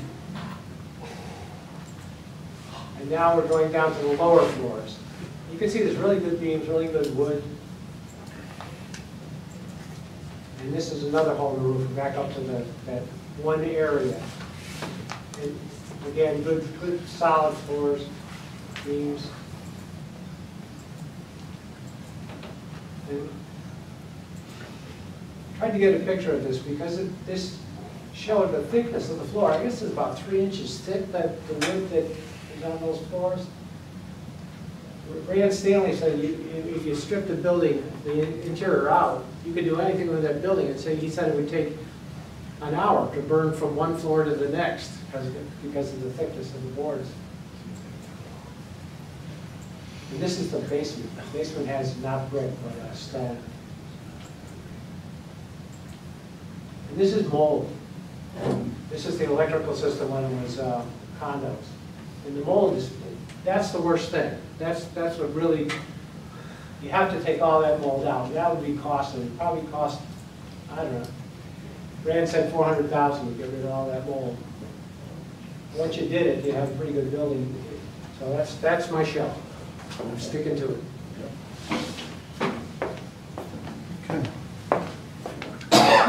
And the structural engineer is going to give us a report. She said the building's worth saving. If you did that $400,000, got all that mold and the interior out, just stripped it, it'd probably be worth a lot more because you'd have a building you could do a lot with. The adjoining of the buildings that are attached to it should be taken down. But that's, any questions or comments or thoughts? So what was the purpose of all that? Well, just to see, to have an engineer look at that building and see if it was worth saving. And the answer. Yeah, but who's going to save it? Well, that's another question. That's more complex because it's on the National Register. It's going to cost UTC money to take that down. And if they wanted to put the money into stripping the building out, putting a roof on, then they'd have something. And they're talking to us about marketing things and getting businesses in there. So now we know, and we got to get more. I got to wait for the structural engineer to really tell us the details. But you could put a brewery in there or many things in that building, and it would produce tax revenue. So I thought Barbara said that there was money to fix roofs on, there's buildings like this. There's grants available for brownfields and historic buildings. So yes. So that could be done without a big expense. Yeah. I had a conversation with Martin Diarino this last Friday, and he had said he was going to send us a report on his meeting with DEEP. He said that DEEP had a list of 10 to 12 developers who do redevelop sites such as this, and that they were going to start, UTC Real Estate was going to start talking to that list of people. So the answer to your question, Steve, is there apparently are people out there, if this has some value from a development standpoint, who would be willing to do this kind of thing. It probably represents an opportunity for the town and for the developer to work together. The grants are something we could go after, and that would supplement any private sector investment in the building. So I think that, and I emailed Martin yesterday, I guess, reminding him that he had promised to give the board a email report on his discussions with DEP. The one thing he did say is that there will be additional discussions with the department, and he would like to include members of the committee in the next meetings. That this was a preliminary meeting just to find out what the footing looked like, what the footprint looked like. I also asked him one additional question, and that is, where does the resolution to the removal of the consolidation area stand? And he said that UT continues to look at that. So I think there is work being done on the part of United Technology to try to pull some of this together. And I reminded him that that the sooner that they start providing information to the committee, the more involved the town could get in that activity. I will wait till Monday and call him and ask him where his report is. We haven't sent it by that time, but he's a week late tomorrow. Okay, anything else? That was good, Andy. Yeah, that was Glad you good. brought that up. Okay, we'll move on to budget schedule. And in your packet, I put out last year's budget schedule, just to say it's coming up. Should be. Did you see it? You got it, yeah. Looks like this. Just a sheet with dates on it.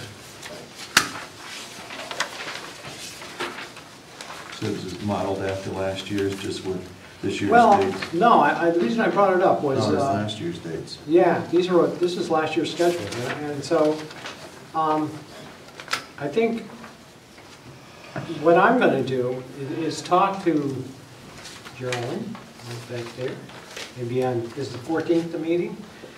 So we'll see what the Board of Finance has to say about the schedule, and I'll talk to the treasurer, and maybe, I personally, but maybe I'm out to lunch, I think I'd like to move things up, because like here it said, I think it said Bob to meet with department heads. This is January 3rd, finalized budget requests. I think I'd like to do that sooner. And so maybe start mid-December. And maybe if you want, and here, last year on February 1st, we had the Board of Selectmen and Board of Education public hearing, and then the Board of Selectmen started looking at the budget and having budget workshops. Maybe we could push that up to the mid-January, I don't know. But, just get you guys thinking about it. It's not far away. We're going to have to start doing our budget workshops and just give you guys an idea that I have to start thinking about what questions we want to answer, what departments we want to look at. So. Okay.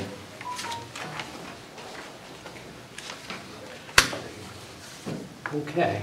And then, Andy, you wanted something about training. Yeah, I do. As a new member of the Board of Selectmen, I think that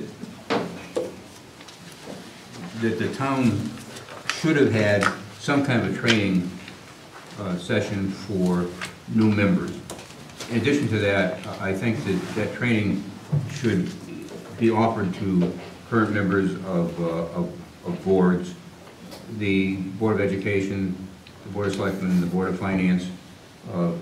I think it's important that each member have as good an understanding as possible of the processes that go on in government.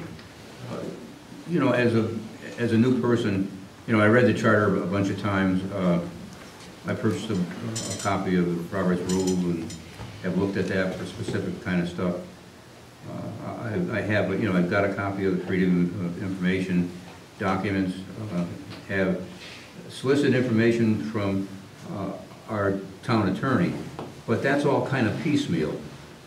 I really believe that the town should give consideration to having Amanda set up a seminar course, if you will, where people coming into office, and even those who are in office, can avail themselves of that kind of a course.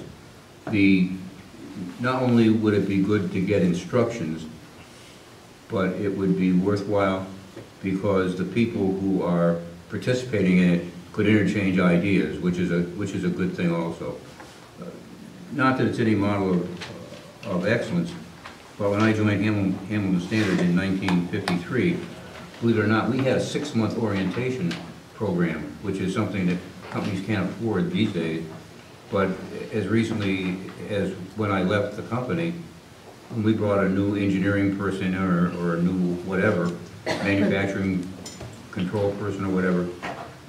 That person shadowed an experienced person for a month, and the experienced person would start to feed that new employee more and more important work to be done, so that by the end of that period of training, they were really pretty well equipped to go off and do real work.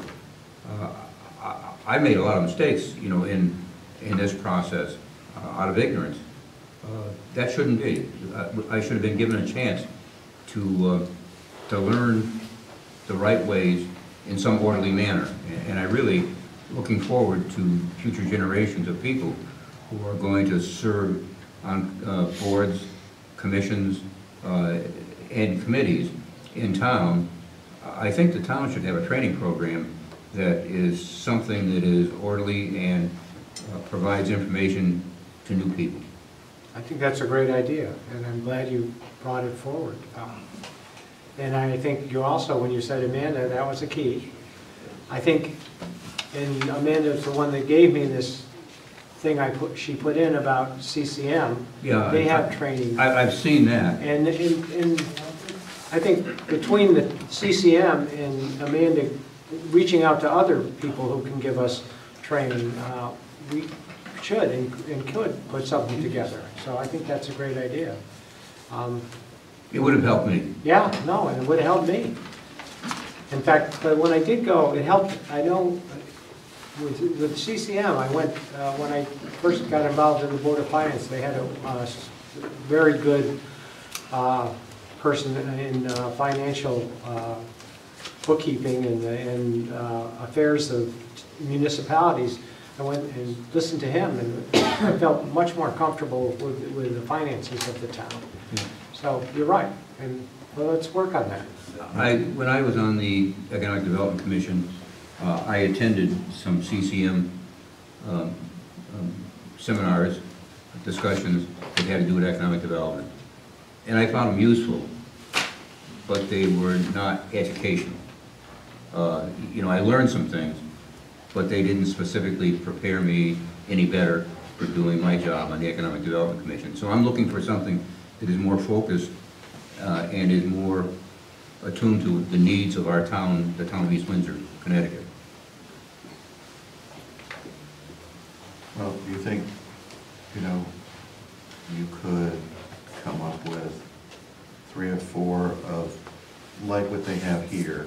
Maybe they're not exactly this, and then we could get something scheduled for early December.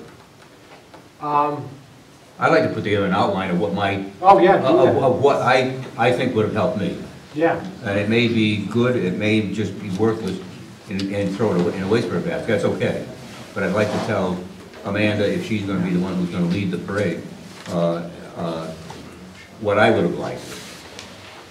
But I'd like to have it in early December. It'd be good. Yeah, it's not. Well, let's get the list, and early December's not that far away. So Yeah, I'll have a list for you early next week. Yeah. I'll work on this And we weekend. got- yeah. You'll have it. We should have done it before. Whoever does this, I mean, I'm sure they have whatever the program is already packaged in what they do. It's merely somebody showing up to absorb it. Okay. That's it. Yeah. Good? All right. Now, we'll go on to tax, approval of tax refunds. Somebody want to make a motion?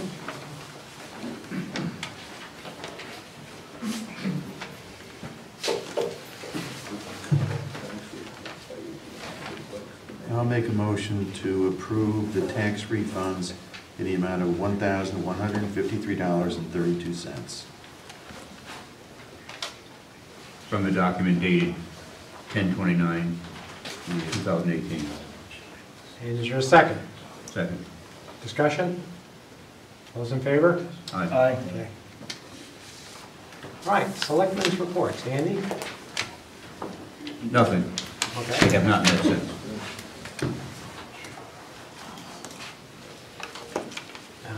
Jason? So it was noted by several people that the meeting minutes from last meeting omitted the unfortunate exchange between members of the board and the public. This is an important omission that I think should be corrected, and I'm glad that it was. There is no distinction in my mind between whitewashing meeting minutes to remove interactions with we wish hadn't happened, or eliminating an opportunity for the public to express themselves during a second public participation, or holding secret meetings. All of these actions demonstrate an alarming lack of transparency, which I think we're starting to see.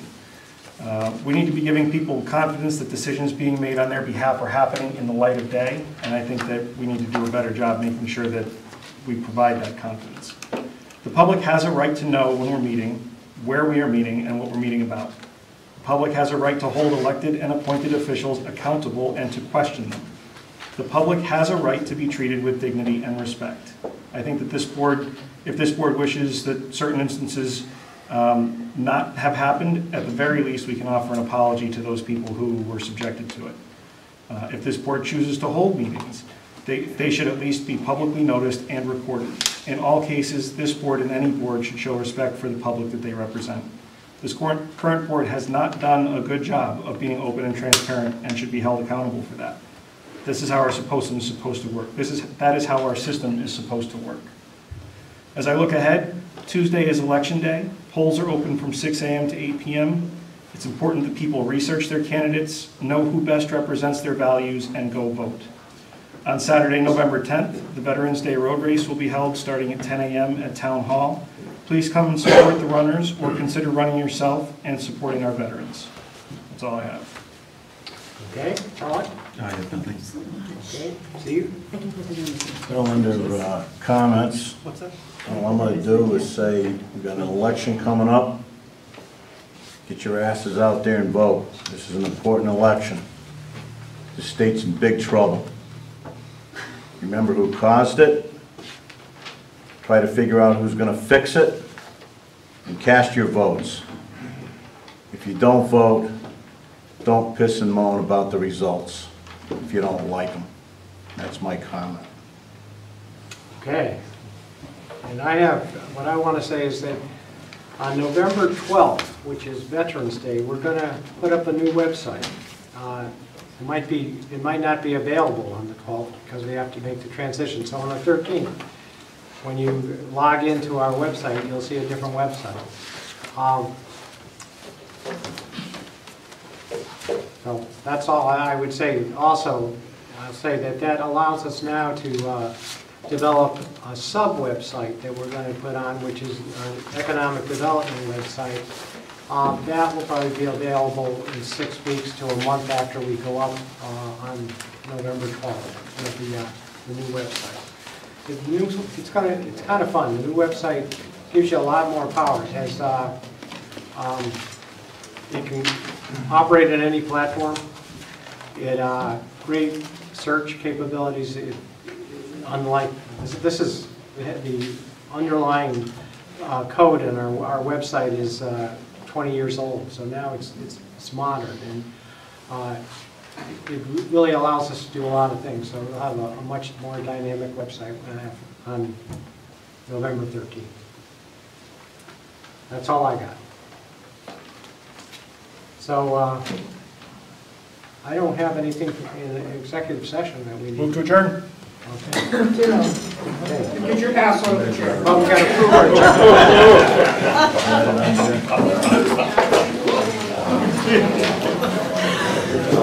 Well done.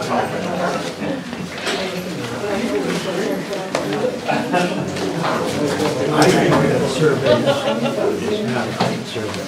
I agree with you.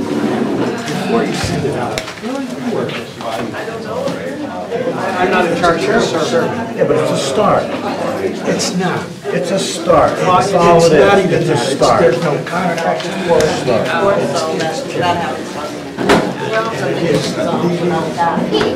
Well, okay, you say it's terrible, and you say don't send it out, but Give me a second. there's time. You gotta get the public. Yeah, November 20th. Meeting scheduled for December 6th. I don't think the results you'll get on the survey that's terribly flawed are going to be very effective. But it's got to be your register. The third. I think it's terrible. I don't disagree with you, I think it could be much better, but I think at least we'll get the public involved. When they get something in the mail, they say, this is a terrible survey. But at least they'll be aware of it. I don't know. Garbage in, garbage out. Yeah. You know, so when they do respond, you know, it's not going to be. Well, yeah, you were on the last chart. Right there where people come out. He's parked around. How come you weren't on this one? Right? I think Jason, I didn't think you'd appoint me. Ah, come on. Really? Kind of, you had, it's all full of things. Well, but the Rare exception. I agree with what you're saying there. But on the other hand, there was only one person, I believe, that applied and didn't get on. We only had that was Bob Lee. I kind of knew what they were. Tomorrow at 9:15. Yeah. But hopefully it's not that well.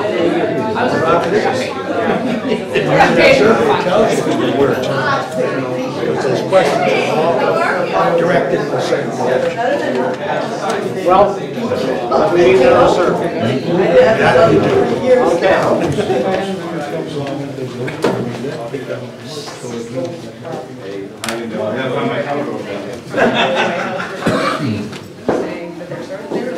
I was like, That's it. what? That's an intro. Yeah. That's what it is. For this, remediation, well, if you go on the website, I'll mention some people. I just sent any picture of the thing that people might have. In a week. This is a committee that's looking into the raw brick mill, which is 14 acres, and some of the lot is polluted, the coal ash primarily, and there's that building on it, and some other buildings. And on the committee is, I know a lot about it back when they yeah, were Tom Calamini's on the committee. Paul Anderson's on the committee. That one chairman, it's a woman. Escapes me.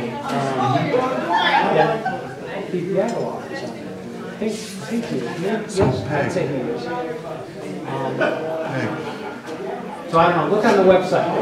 Look under Robert Mill Remediation. Your brother that I bought the flashlight for you? I know. No, I never asked him that, and that's in my purse tonight. See? Do you have a resolution for the charter? Yes, yes. Can I just borrow it? You can have it. Oh, thank you so much. All right. I'll give it back to you. Keep your stuff. Pass it up. Did you? But that's okay. It's not over until it's over. Well, I don't want to take your stuff if you like to keep copies. Yeah, I'll give it back to you. Be patient, be patient, be patient. It'll be Tuesday, but I'll give it back to you. No, you're gonna have to I'm get done it. for this week. Now, this thing right here should go right up over there. About, can I bum, do you have the resolution around the one that The says? resolution for the charter funding for the survey. Yeah. Could I have it? I put it back here. Did I give it back to you? To you, Bob? It's too, I had a lot of them. I can look at, I can look on tape, I just. Well, let me see if it got tangled up here. But I put it back out on the table after I read it. Who read it? All right, be patient. Huh? I thought I did. No, he did the beautification. I did the beautification? I read that, I read the I'm one glad your mind's still working. on the charter. But I thought guess you're the only one who thinks so, but yes.